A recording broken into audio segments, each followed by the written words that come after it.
ನಮಸ್ಕಾರ ಎಲ್ರಿಗೂ, welcome back to my channel Mane Kai ರುಚಿ.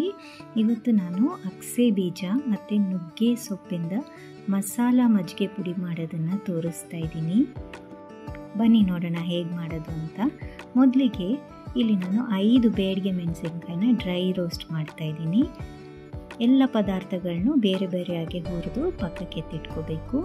ಇಲ್ಲಿ ನಾನು 1 ಕಟ್ಟಷ್ಟು ಕರಿಬೇವನ್ನ ಗರಿ ಆಗೋವರೆಗೂ ಹುರಿದು ಎತ್ತಿಟ್ಕೋತಾ ಇದ್ದೀನಿ.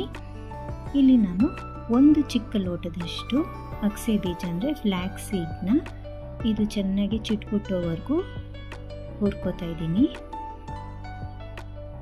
ಹೀಗಿದಾಗಿದೆ. ಇದೆಲ್ಲ ಈ ಪದಾರ್ಥಗಳೆಲ್ಲ ಆರಿದ ಮೇಲೆ ಮಿಕ್ಸಿ ಜಾರ್ಗೆ ಹಾಕೋತಾ ಇದ್ದೀನಿ. ಈಗ ಇದನ್ನೆಲ್ಲ ಫೈನ್ ಪೌಡರ್ ಮಾಡ್ಕೋಬೇಕು. ಈಗ ಇದಕ್ಕೇನೆ ನಾನು 2 ಕಟ್ಟಷ್ಟು ನುಗ್ಗೆ ಸೊಪ್ಪನ್ನ ಚೆನ್ನಾಗಿ ತೊಳೆದು ಬಿಸಿಲಲ್ಲಿ ಗರಿ ಆಗೋವರೆಗೂ ಒಣಗಿಸಿಟ್ಕೊಂಡಿದ್ದನ್ನ ಕ್ಲೀನಾಗಿ ಸೋಸ್ಕೊಂಡು ಮಿಕ್ಸಿ ಜಾರ್ಗೆ ಹಾಕ್ತಾಯಿದ್ದೀನಿ. 1 ಸ್ಪೂನಷ್ಟು ಹಿಂಗನ್ನು ಸೇರಿಸ್ತಾ ಇದ್ದೀನಿ. 3 ಸ್ಪೂನಷ್ಟು ಒಣಶುಂಠಿ ಪುಡಿನ ಹಾಕ್ಕೋತಾ ಇದ್ದೀನಿ.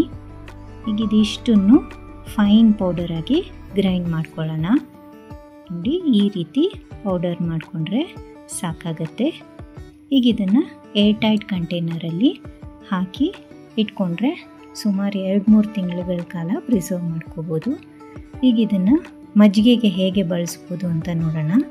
1 ಕಪ್ಪಷ್ಟು ಮೊಸರಿಗೆ ಉಪ್ಪು ಹಾಕ್ಕೊಂಡು ಚೆನ್ನಾಗಿ ಕಡ್ಕೋತಾ ಇದ್ದೀನಿ. ಇದಕ್ಕೆ 1 ಸ್ಪೂನಷ್ಟು ನಾವು ಮಾಡಿಟ್ಕೊಂಡಂಥ ಪೌಡರ್ನ ಹಾಕಿ ಮಿಕ್ಸ್ ಮಾಡ್ತಾ ಇದ್ದೀನಿ.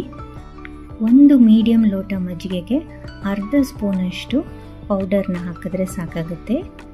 ನಿಮಗೆ ಯಾವ ಹದ ಬೇಕೋ ಆ ಹದಕ್ಕೆ ನೀರು ಸೇರಿಸ್ಕೊಂಡು ಈ ರೀತಿ ಮಿಕ್ಸ್ ಮಾಡಿಕೊಂಡ್ರೆ ಅಗಸೆ ಬೀಜ ಮತ್ತು ನುಗ್ಗೆ ಸೊಪ್ಪಿನ ಮಜ್ಜಿಗೆ ರೆಡಿ ಆಗುತ್ತೆ.